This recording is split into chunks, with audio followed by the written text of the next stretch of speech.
Calhoun County, eastern Attila County in northeastern Alabama, St. Clair County, southern Cherokee County in northeastern Alabama, until 6 p.m. Central Daylight Time.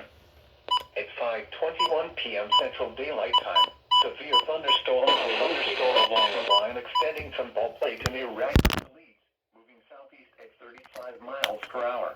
God. Hazard, 60 miles per hour with gusts. At 5:21 p.m. Central Daylight Time, a severe thunderstorm was located over southeastern Huntsville, moving east at 45 miles per hour.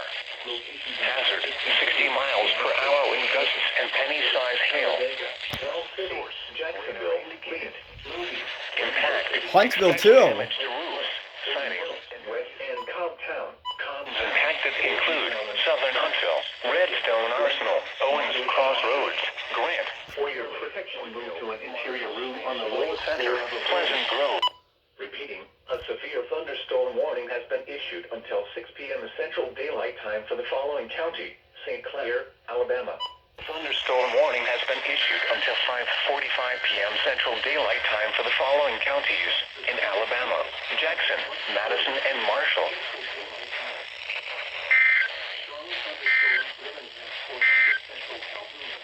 Flood warning in effect until 8 p.m. Central Daylight Time. Cherokee County through 5:45 p.m. Central Daylight Time. Wow. At 4:57 This thing is Central dead. Daylight